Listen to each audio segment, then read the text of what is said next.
بسم اللہ الرحمن الرحیم۔ السلام علیکم۔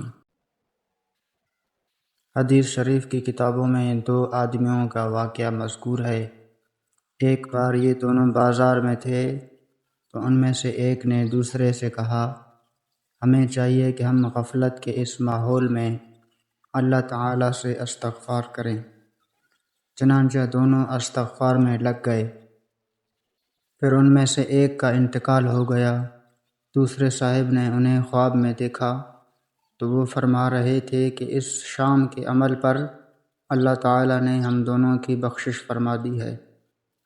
بازار کے غفلت والے ماحول میں دو مسلمانوں کا توبہ استغفار اور اللہ تعالیٰ کے ذکر میں مشغول ہونا اللہ تعالیٰ کو اتنا پسند آیا کہ ان دونوں کی بخشش کر دی۔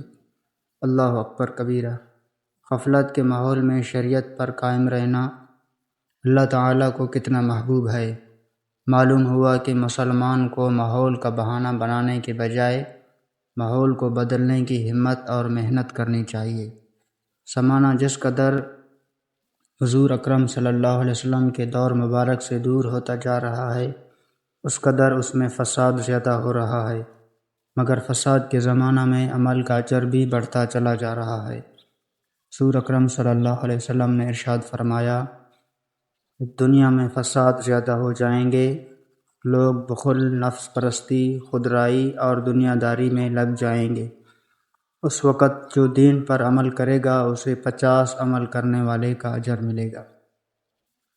اور بعض روایت سے ثابت ہے کہ صحابہ کرام جیسا اجر ملے گا، مقام نہیں اجر۔ اور ایک روایت میں تو آپ صلی اللہ علیہ وسلم نے فتنوں کے زمانہ میں اللہ تعالیٰ کی عبادت اور فرمانبرداری کو آپ صلی اللہ علیہ وسلم کی طرف ہجرت جیسا قرار دیا۔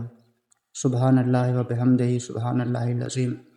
معلوم ہوا کہ ماحول کی خرابی کا شور مچا کر حرام کو حلال نہ کیا جائے، بلکہ دین پر ثابت قدمی کی ہمت اور محنت کی جائے۔